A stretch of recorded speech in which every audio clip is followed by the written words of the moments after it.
What's going on? My name's Dane, and welcome to my video about my 1973 Chevy C30 3+3 one-ton dually. Let's check it out.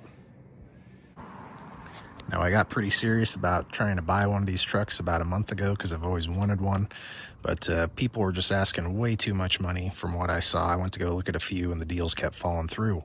And then I came across this one on Facebook Marketplace. It had a vague description, blurry photo of the truck, and the guy wanted $17,000 for it. So I said, what the hell, I'm at least just gonna go look at it and check it out.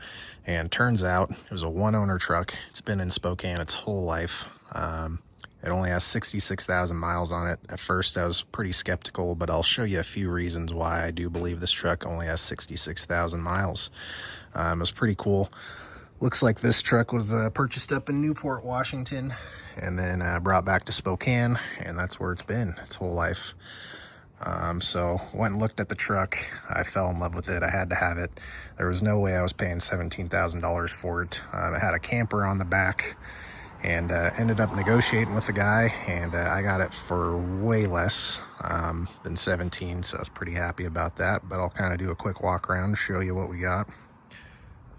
Pretty clean overall. Does have a few things here and there. I don't know if there was an antenna on here at one point in time, but there's no rust on this truck from what I've been able to find. All the rocker panels, the cab corners, everything are good. I didn't see any rust, just light surface rust on the bottom side, but nothing too crazy. But overall, pretty clean. It is somewhat of a base model truck from what I've seen. This is a 1973, from what I understand. That is the first year of the square body. And before I looked at the truck, I was kind of weirded out because I didn't see any drip rails on the truck like these things normally have. And I thought maybe someone had shaved them and then repainted the truck, so I was kind of bummed. But after some Google research, after I went and looked at the truck, it turns out in 1973, I don't think drip rails were an option. They came out later, so that was kind of an interesting fact.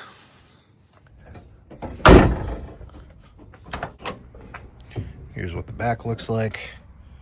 Pretty clean. There is no headliner, which I kind of like it that way. You got some sweet aftermarket speakers back here. But yeah, look at the top of these bed rails. Nice and straight, not all scratched up. Bed looks great. And another thing, why I think this truck has low use or low miles, I've never seen one of these warning stickers or caution stickers on the tailgate before. So that's pretty cool. That's what the back of the truck looks like. Might have to get a new rear bumper, but I don't know. This thing's kind of grown on me. I kind of like the style.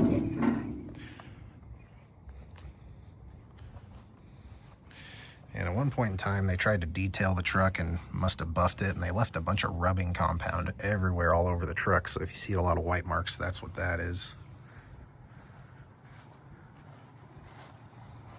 And another reason why I think this truck only has 66,000 miles is look at this brake pedal. Usually these things are completely worn down, but that one looks like it's in great shape. Another reason why I believe it only has 66,000 miles is look at these seat belts. This is the driver's side seat belt. I've never seen one of these GM logos on a square body seat belt before. Usually they're gone. The seat belts are just black and gross from all the use.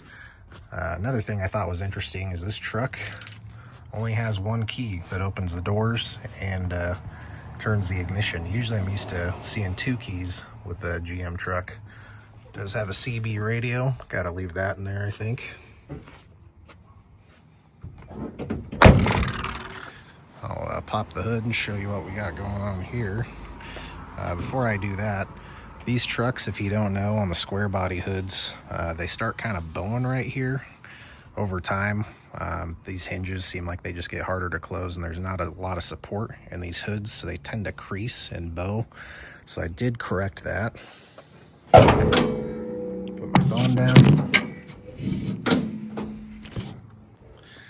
And what I did to correct that was I just bent up a piece of metal at my work and used some self-drillers and just gave this hood some more support. Not the prettiest thing in the world, but now at least I know the hood's not going to crease when I go to close it. It appears to be completely stock under the hood here. It does have a PA system connected to the CB radio, so that's pretty cool. I like talking through that sometimes. But we did do an oil change on this thing. The oil actually didn't look too bad. I mean, even the radiator fluid here, still nice and green. Usually that's all rusty and gross, but the gentleman that owned this truck took pretty good care of it. And the guy I bought it from was his son. So his dad is getting older now, ended up moving out of state. This truck had been sitting in a storage unit for the past 8 years or so, but it was pretty cool. His son was telling me stories about how he used to go camping in this thing back in high school. And yeah, the truck had been sitting for 8 years. The guy ended up charging up this battery and she fired right up. I was pretty surprised. As you can see, we still got the factory jack here. A lot of the warning labels that I've never seen before. It's kind of cool to see this stuff. And then it does have a lot of wiring left over from the camper, so I got to go through and clean all of that up. And another thing I had to do with this truck, so the stock wheels and tires, I had to get rid of them. The tires were extremely dry rotted and cracked, and then turns out the stock wheels that came on this truck, they're like a 2-piece locking wheel, or at least they have a locking ring. There seems to be a lot of debate online. Some people call them widow makers.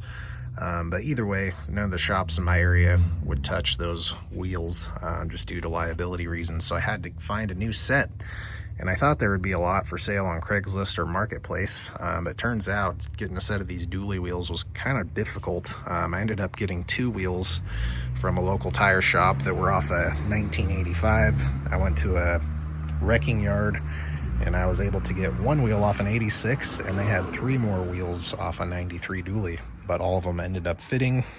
So that was kind of a mismatched set, but they all looked the same after I got them painted. So I got a new set of tires tossed on there, and then I painted them real quick, and they turned out, you know, half decent. But now I don't have a lot of plans for the outside of the truck or the exterior of it. I just kind of want to clean it up, buff it, and preserve it and leave it the way it is. I might get a set of bull horns for the front, just so it'll match the cowhide interior I got on the back seat. But other than that, I like it just the way it is.